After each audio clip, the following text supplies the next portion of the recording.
In this video, we're going to talk about scarcity, what it is, its consequences, and how it relates to the dollar, gold, and Bitcoin. First, let's start by defining scarcity. Scarcity is the gap between the limited supply of various resources and the limitless want of humans. The principle of scarcity is a core concept in the study of economics. Thomas Sowell, an economist at the Hoover Institute, defines economics as the study of the allocation of scarce resources with alternative uses. Now, there are two different types of scarcity: relative scarcity and absolute scarcity. First, we're going to talk about relative scarcity, and we're going to use gold, a relatively scarce good, to illustrate it.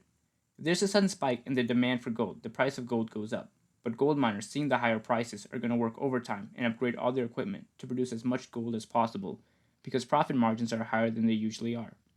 But as the gold miners extract more gold, increasing the supply, the price of gold will decline because supply and demand are reaching their original equilibrium.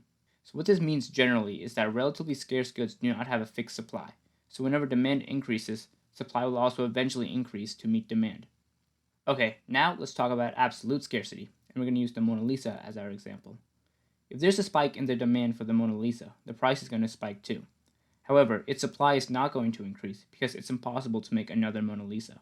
The original creator, Leonardo da Vinci, is dead, but even still, he still can't make another exact replica of the painting. No one can. So the price is going to stay up until the demand for the painting decreases. So what this means is that in absolute scarcity, there is a finite fixed supply of a good.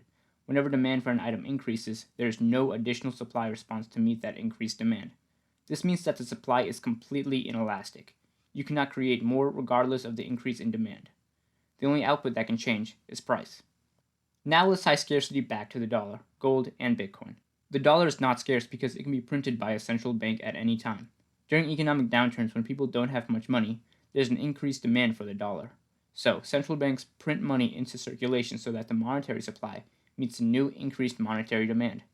Bitcoin, on the other hand, is absolutely scarce. The number of Bitcoins in circulation will never exceed 21 million as per its protocol. So when the demand for Bitcoin increases, there's only one variable that can change to ensure that the demand and supply of Bitcoin are in equilibrium, and that's price. While absolute scarcity is what makes Bitcoin so valuable, it's also the same property that tends to lead to its volatility.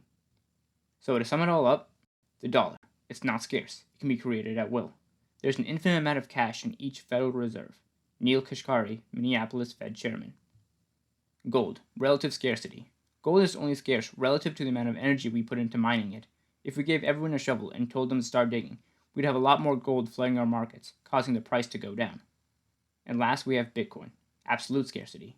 No matter how much energy we put into mining Bitcoin, its issuance rate and hard cap supply will always remain the same. Now that we understand the two different types of scarcity and how they relate to the dollar, gold, and Bitcoin, the big question is, why does it matter what type of currency an economy uses? Well, simply put, the more scarce a currency is, the more conducive it will be for economic growth. Economic growth is the creation of new products and services in an economy, and the best way to incentivize this is through savings and investment. Inflation, which is what we get under a non-scarce currency, reduces the effectiveness of savings and investments because we are losing our purchasing power. So whenever you see headlines of the government passing stimulus bills, understand that they're printing money to make that happen. In fact, 20% of all US dollars were printed in 2020 and 2021 alone. All this money printing causes inflation and stifles economic growth. Bitcoin gives us the option to remove government from the equation and build a more sound economy.